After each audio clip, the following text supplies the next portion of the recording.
Mark Henry back on the On Your Mark Show, 105.4 RPW, PeterPulseRadio.com, powered and sponsored by Epic Sports Apparel, every play I compete. Man, I got a special guest tonight. He is Coach Hodge of the Linebacker Retreat. Now, we're going to dive deep into this. Linebacker-specific training. He's going around the country, and it's taking off, and it's a big thing. It's coming to Texas here in July. All right, down in Katy, Texas, down in Houston area. I'll be there giving you some coverage, helping those guys out, giving them that exposure. Come on in, Coach Hodge. How you feeling? Oh, I'm feeling amazing, man. I'm feeling amazing. Thank you for the opportunity. Absolutely. Now but when we start, I like to start back with the background, coaches, just to kind of tell us where you played at, high school, collegiately, and then where you are today. Okay, most definitely. So I'm from Fort Lauderdale, Florida. So I played high school ball at the great Dillard High School in Fort Lauderdale, Florida. If you know anything about Fort Lauderdale or anything about Florida, you know, there's no football without Dillard. I was blessed to graduate from Dillard. I went on to play at the University of Wisconsin. Played there for 4 years, and I actually played my last year of eligibility at the University of Northern Iowa.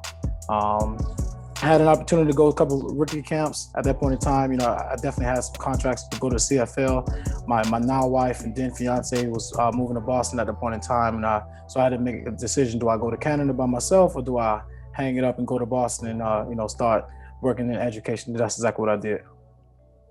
Most definitely, and shout out to Fort Lauderdale, Florida. Lots of talent down there. What was it like playing in a talent-rich area like that? And what was your decision in going to Wisconsin? Man, I like to think if you're going to be the best, you got to play against the best and you got to play with the best. So being, having the opportunity to come out of Fort Lauderdale and having all, the legends and all the guys that came out of there before you kind of like set the precedence for what to expect with South Florida football. Now, with that being said, I had an opportunity to go to quite a lot of different colleges. So I actually handpicked and chose University of Wisconsin for a few reasons.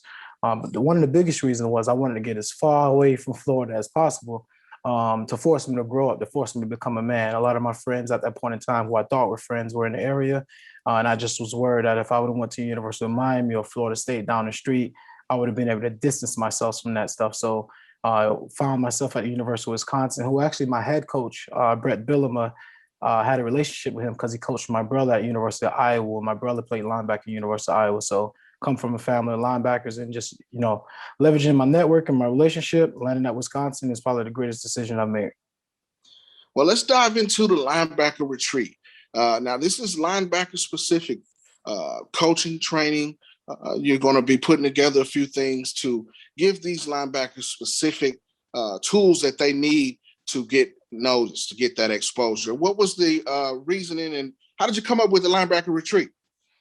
Well, Linebacker Performance as an organization has been in the process of a few years. So I've been training on an individual basis, training linebackers over like the last 8 years or so. With that, I've been coaching some 7-on-7 teams, and I've been working really hard to build other people's brand. And I got approached last year, to be honest. To build with a brand that was like very reputable and that had already been established. And kind of my wife was like, no, don't do it. You have this Linebacker Performance brand that you've been sitting on. It's time for you to kind of like step on your own and build your own brand. So me being a linebacker enthusiast, we launched Linebacker Performance. The reason the Linebacker Retreat is, one, you see a lot of like skill positions get the love and attention, but we really wanted to bring that exposure and that love and that attention to the most important position on the field. You asked me as a linebacker, that's the captain of the defense. So when you talk about the retreat, the reason we call it a retreat versus a camp, because there's a lot of differences. I've been in a situation where you go to a camp, there's hundreds of kids there. Everyone's known by a number. No one's known by name. You're doing 1,000 drills. You're not learning anything. You're getting out of there. They got your money. Goodbye. What we established with the Linebacker Retreat is a more intimate setting, in the sense that we're maximizing the learning experience for every single kid. Every single kid is going to come in there, and they're going to leave with tangible tools that they're going to be able to use to make them the better linebacker on the field and a better man in life. And we like to say, like, we can't make the play for you, but we will get you to the ball. So what we do at the Linebacker Retreat is we focus on, one, no wasted movements. We focus on being violent in everything that we do, whether it be, your first explosive step or your violent hands and block destruction. We really embrace the the violence in football. You know, we like to think at Linebacker Performance, you have a decision to either be the hammer or the nail, and we choose to be the hammer. So, you know, the retreat, again, just the reason we started the retreat is to bring the exposure to linebackers and to make it an intimate setting, which is why we cap our retreats at 20 linebackers. And then we usually have 4 to 5 linebacker coaches. So if you do your math, that's a ratio of 4 to 1 linebacker to linebacker coach. So each kid gets that individual coaching that he will need to be able to make those gains.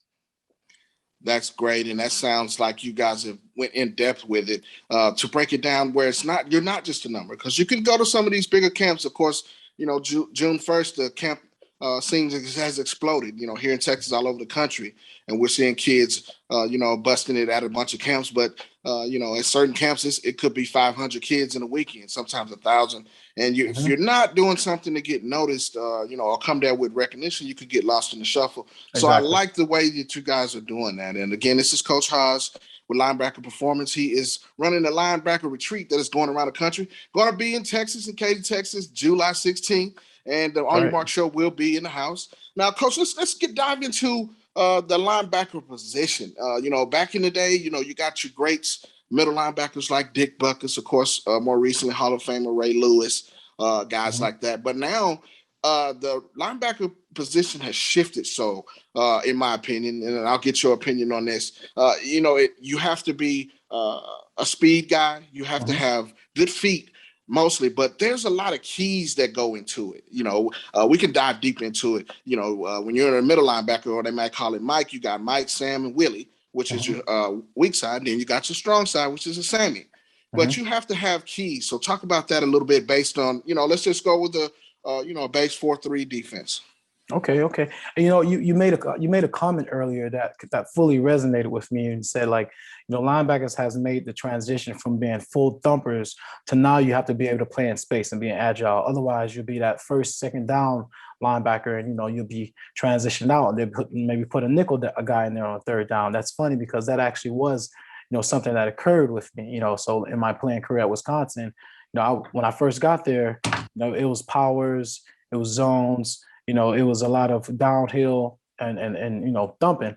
But a lot of teams in the Big Ten transitioned from that smash mouth football to that spread football, 4 wide receivers, 1 running back, you know, spread, you know, running the little nod route on the Mike linebackers and things like that. So I actually was in a position where I became that linebacker that almost was obsolete, in the sense that I wasn't as agile as I used to be. You know, that now my agility kind of took a shot because of my knee injury and the things that I had. But when you talk about linebackers nowadays, you're talking about guys who can flat out run.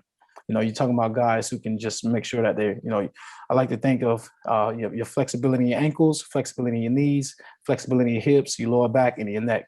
So a linebacker, if you have stiff hips, you will be exploited. You know what I mean? If you have stiff hips, you will be exploited on that field, and you will be exposed. So one of the things that we work on at the retreats are trying to, one, focus on making sure that we are honing in on our angles. Like, what is a 45-degree, you know, drop? What is a 45-degree break? Why does it matter to actually make sure that you're dropping 45 degrees and breaking on that 45-degree angle? Playing in space. You know, we're working on really just, you know, swiveling the hips, swiveling you know, keeping our head on the swivel and things like that. So you're right. The linebacker position has transitioned in the sense that you're not just a thumper. Don't get it twisted. We still focus on thumping, right? But we focus on getting to that ball and then thumping. You know, and I was telling a couple of my linebackers just the other day, when I was brought up playing linebacker, you know, we was taught to run through blocks. You know, if you avoided a block, you was looked at as soft. Now it's like, well, why would if I can beat this guy with speed, if I can give him a little finesse and get to the ball, I'm smart, because I'm not going 1-for-1 with this blocker and I'm getting to the ball. Now, I'm not avoiding you. I'm not running out the way to avoid that block. But if I can give you a rip, dip, and, you know, if I can rip you and dip you, and if I can give you an Olay and get to that ball, that's what I'm going to do, because I don't get no stats for knocking that lineman out. There's no plays being made knocking that lineman out. But if I can do what I got to do, make sure I take care of my responsibility and get to that ball, make the play, that's what we want to do.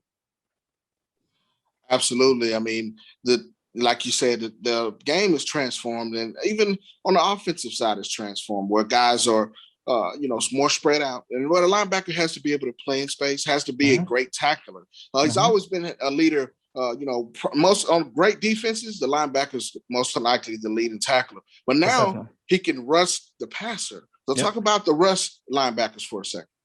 Almost again, now you're talking, especially like in a 3-4 situation, you got these guys who are hybrids now. You know what I mean? They're 6'5", 6'4", they're long guys, they're fast, and they're coming off the edge, So now you have the opportunity to show a 4-3 look or play a 3-4 look, and based off the variation of your defenses, you can really catch the offense off guard because they don't know who's coming at what given time.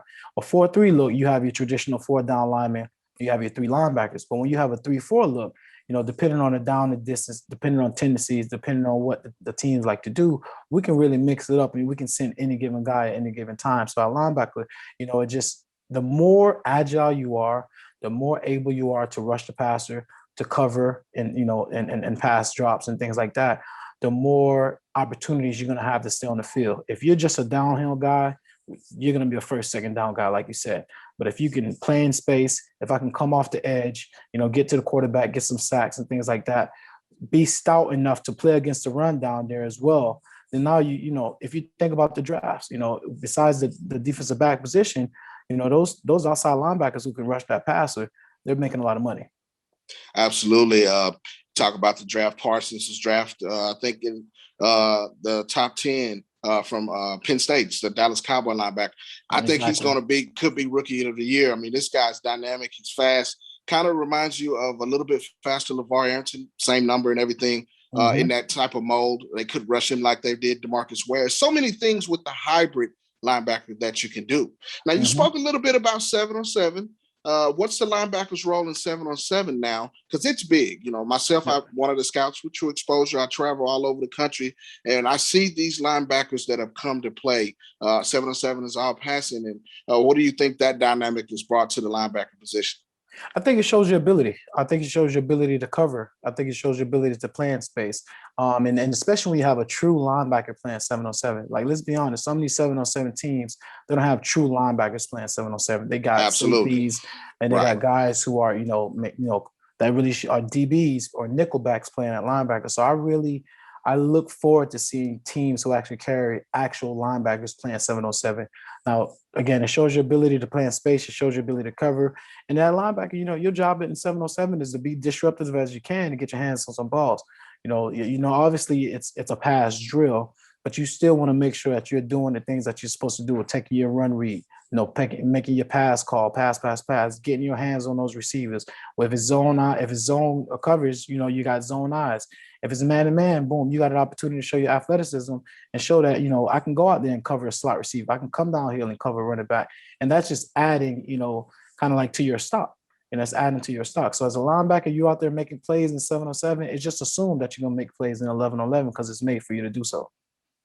Absolutely, man. I played a little linebacker myself in high school. And, when I was a linebacker, we tried to have the biggest neck roll that we could have out there. We wanted to look big. And that don't have neck rolls no more, man. Right. And that's gone. But, in my plan, I may be dating myself a little bit. That's what we thought. That's what linebacker was supposed to look like. Exactly. But now we got the guys that are more refined, kind of safeties, but at the linebacker position. Correct. So my next question, give me the attributes of some of your favorite linebackers and build me the perfect linebacker. All right. Well, first of all, confidence, man. You can't be a linebacker without confidence. They like to say volume reflects confidence. So, whether and you don't have to be the loudest in the room, but you have to demand attention. The linebackers, when the linebackers step in this room, everyone takes notice of it. You have to be instinctive. You have to be a student of the game. You can't be. I like to say, dumb linebackers put their hand in the dirt. They play defensive end, defensive tackle. You cannot be an intelligent linebacker. You got to be very, very smart because at any given time, you got run responsibilities, you got pass responsibilities, you may have 2 gap responsibilities depending on flow. You got checks, and things like that. Like I said, people like to think the safety is a quarterback of the defense. I like to think it's the linebacker. One, you're tough as nails. You're not going to shy away from a good, thumper. You're agile. You can play in space. Again, you can bend at the knees. You can bend at the hips. You're very flexible. Put all that together. Obviously you got some good hands. Get your hands on the ball. You can't have hands of bricks. But you put all that together, that's a good linebacker for me. That's a good linebacker for me. Absolutely. I mean, and you can go very far playing the linebacker position. Again, we spoke just now. I mean, some of the top linebackers coming out of college winning the draft this year in the first round. So the defense, is evolving.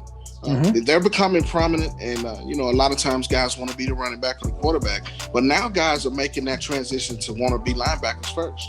Yeah. I get like I said earlier, with every collision on the football field, there's a hammer and there's a nail. So if you want to be the nail, go ahead and run the ball. If you want to be the hammer, come on this defensive side. I'm gonna show you how to hammer that nail. Absolutely. Now, before we get out of here, tell us how we can get in touch with you guys. Sign up for the Linebacker Performance Linebacker Retreat, July 16th here in Texas, in my neck of the woods, H-Town, Texas. Katie, tell us how we can get in touch with you guys. Most definitely. So our Twitter is _@Coach Hodge. So again, it's _@Coach Hodge. We have our website, which is www.linebackerperformance.com, and our Instagram is Linebacker Performance.